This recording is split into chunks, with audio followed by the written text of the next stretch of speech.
AI spending is beyond ridiculous right now. It's changing everything from jobs to stocks to real estate. Listen in as I get a quick download from a 30-year veteran researcher, analyst, and money manager and talk about what it all means to Main Street. Stay tuned.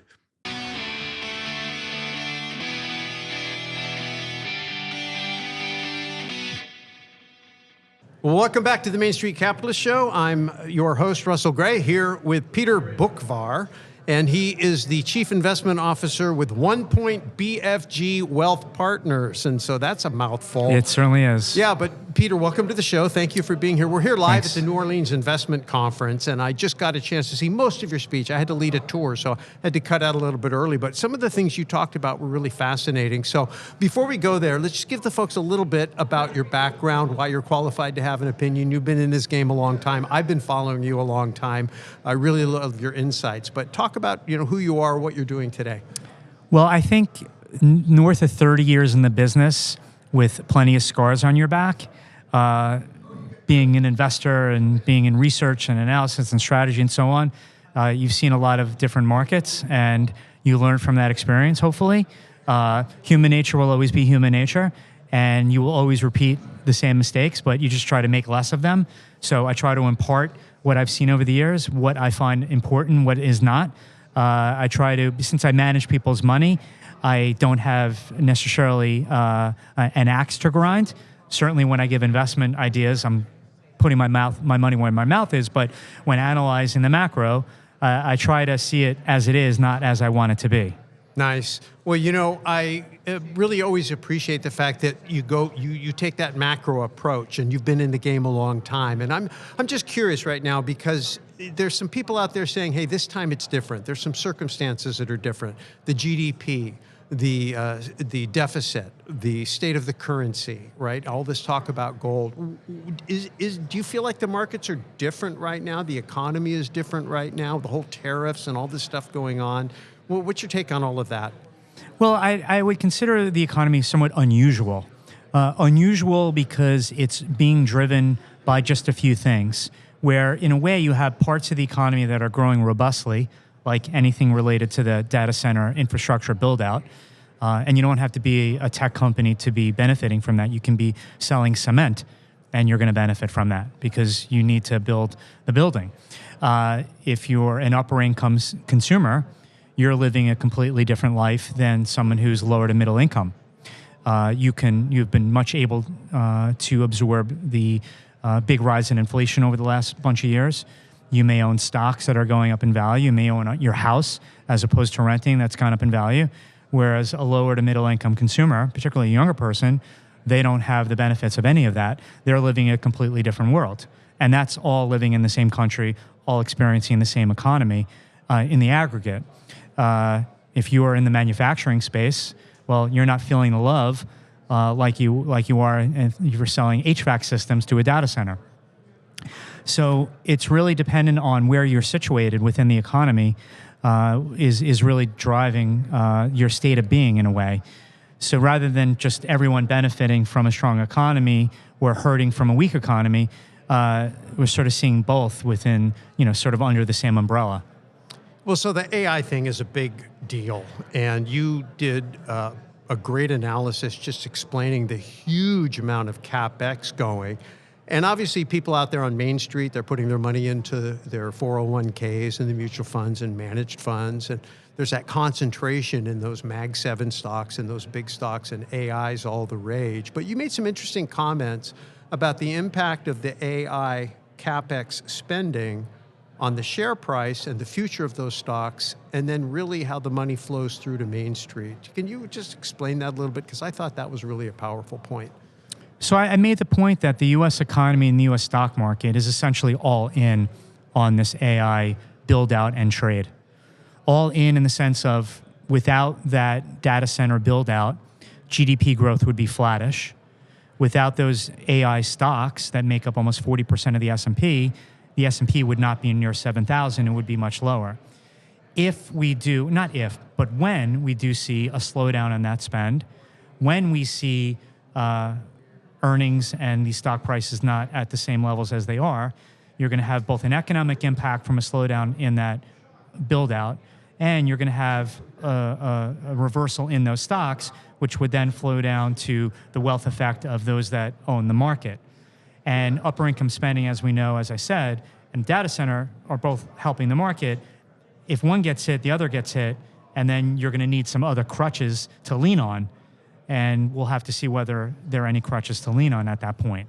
Interesting. So I think one of the things you talked about was the CapEx flowing, I mean, huge percentages for revenue, like very high percentage of Astonishing gross levels. revenue, way past profit margins, I'm sure. And so these companies are putting a lot of money in. Of course, that has a stimulating effect, at least on certain aspects of the economy. But then afterwards, the boost, the benefit is really going to come out to the consumers of the AI. So how do you see that playing out, like on Main Street? Well, just as we saw with the internet build out, we remember Cisco was the backbone of the internet, selling all their routers. And that stock today is below where it was 25 years ago. But look at the explosion of the internet. We all benefited from people buying Cisco switches, and all those fiber optic companies that no longer exist, we still benefit from the cables that were laid.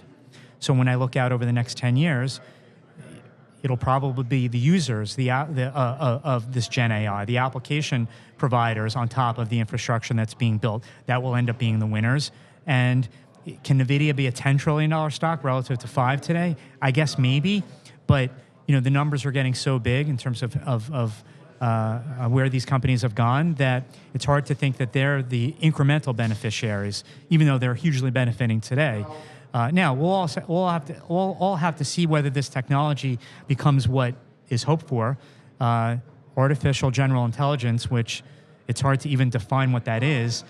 Is that even possible? Well, maybe they'll develop it to where it'll tell us what it is. I guess. So it's just it's an incredible level of experimentation in terms of capital spending that we all hope to benefit from it, but I'm not sure the companies that are building it today will be that incremental beneficiary. Yeah. A lot of our audience are real estate investors. It's kind of my 20-year background, and having that kind of an audience. And I liken it to real estate development. You have an area that goes in, a lot of CapEx goes in, a lot of buildings get built, and then those builders have to move on, right? They have to go someplace else because the building is done and that part's done. And then the benefit of the infrastructure they put in place and the cash flows that it generate, those continue to benefit Main Street. So, if you're out there listening to this and you're like, I'm not quite tracking what this is, just think of it like real estate. The idea that money goes in, builds infrastructure, creates an amenity that benefits a community long term, and then the money that's in that kind of development work has to go find another space in the economy. I guess we don't know at this point where that's going to land, but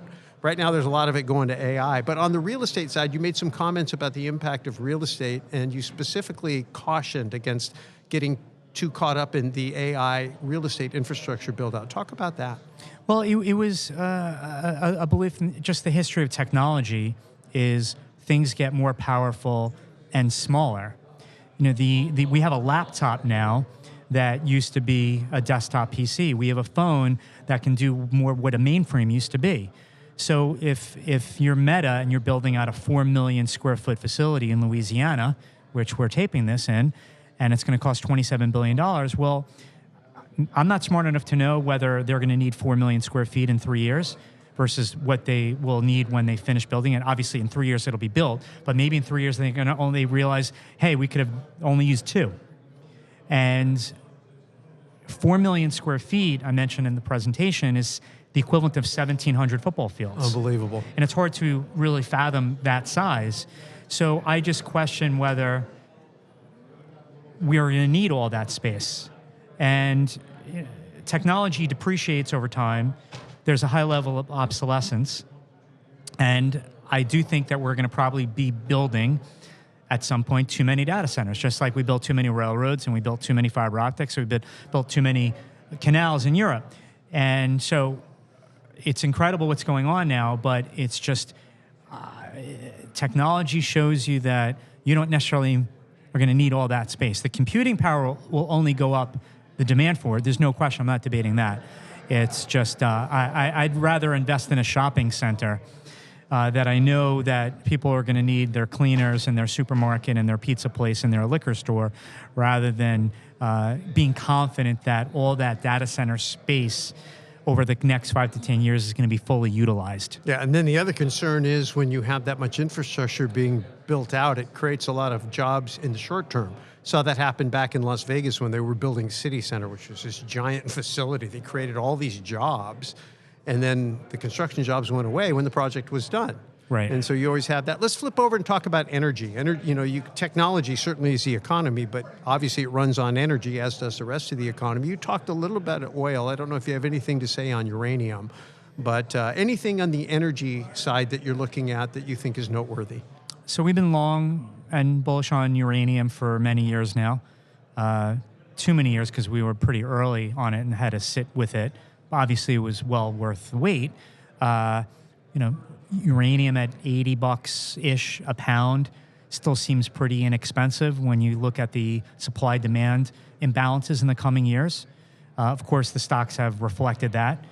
We've trimmed a little at current levels, but in terms of the stocks, but still bullish and certainly a big believer of the secular and demand for nuclear and uranium and the renaissance it's currently undergoing. But yeah, how's policy affecting that? Because it's we got a new sheriff in town, very different attitude. Bill Gates just came out and goes, hey, this climate thing's not as bad as everybody thought. Is that playing into the direction of some of these energy choices and energy developments that are on the horizon? Well, I think people have appreciated the dependability of nuclear. Yes, you do have the benefit of being clean, which the Bill Gates even though he's pulled some of it back, it satisfies that. But I think in terms of dependability, a data center can have even 1 second of interruptibility, which is possible when you're dealing solely with wind and solar. So there's always the need for backup. But it's not just the U.S. It's the new Japanese prime minister realizes that we need to turn back on more nuclear because we import still so much. China realizes the importance of nuclear, and you will lessen your dependency on the imports of oil. So it is a global demand for nuclear for a variety of different reasons that I think is a multi-year play. I think the difficult part from a portfolio management standpoint is when you own something that's gone up a lot in value, is trying not to overstay your welcome, understanding that the value of a stock, when it goes up a lot, is already pulling forward future returns, and trying to balance that all out, where the fundamentals can be good for many years, but the current stock price may already reflect that. Let's close out talking about oil, because I know you got a lot of people waiting to hear from you. I could talk to you all day long, so we need to do this again. But talk a little bit about where you see oil at. That's Main Street, right? We've gas and energy, or probably oil and gas, but you specifically talked about oil. Where do you see oil right now? Where do you see oil going? As an investor, where are the opportunities, do you think, in oil? Well, always looking for opportunities. I can't find a cheaper asset than the barrel of oil. And not that I'm stockpiling them in my backyard, but luckily there are a lot of oil stocks that you can buy to play that. I look at $60 oil, and I look at the conditions that brought us here, and I understand worries about demand. I understand OPEC is raising production, but there are certain offsets. U.S. shale production has slowed down. U.S. oil production in the aggregate this year probably will be flat and will probably go down next year. I look at the oil rig count in the U.S. at the lowest level in 4 years, September 2021. Now, is that a lag effect from past policy, and is new policy, do you think, going to change that going forward, or is that just the way it is? No, I think it's just the way it is. I think it's the geology that has slowed down the pace of U.S. shale, not a policy thing. So drill, baby, drill can't make oil appear out of thin air. Well, drill, baby, drill was never a real thing because no oil company is going to drill just because the president wants them to. That CEO answers to shareholders, not the president. So no company is going to destroy the value of their business just because somebody tells them to drill. So that was never a real thing. The desire for low oil prices is a real thing, but that doesn't mean that the private sector has to go along with that because they're in the business to make money. And if they lost money, then they would lay off people. So, it's a fine line. So when I look at the price of oil at $60, and I think, okay, well, if oil went to 50, you would have a lot of oil rigs that would be laid down. U.S. shale would most of U.S. shale would not be able to produce profitably. I can be sure that OPEC, which at 60, just canceled their Q1 quota increase. Well, if oil goes to 55 or 50, not only will they cancel further increases, and they may start talking about quota cuts. So I feel like, okay, maybe my downside's $10 in the price of oil, and my upside, I think it'll be triple digits again at some point over the next 5 years. I think my risk reward is pretty asymmetric. Asymmetric. So if I can buy oil companies that are making money at 60, maybe it'll be tighter at 50, but I feel like that's a pretty good risk reward situation. Okay, awesome. Well, listen, I'm going to get everything you need to know about how to find Peter Boockvar, and he has a pretty cool little thing called the Book Report, right? Boock, right? Yep, they can type in my name in Substack, and that's where I write and pontificate every day. If you send an email to book@mainstreetcapitalist.com, I'll get you all the information, because this is definitely a guy you want to follow. Peter, thank you so much for being on the show. Really appreciate it. Yep, same here. Hey, remember to join me at the next New Orleans investment conference. Just email me at neworleans@mainstreetcapitalist.com. I'll get you all the information. And be sure to check out all my other great conversations from New Orleans, including Peter Schiff, Mike Maloney, Mark Skousen, Adam Taggart, Lawrence Lepard, plus the Future of Money panel with Brent Johnson. See you next time.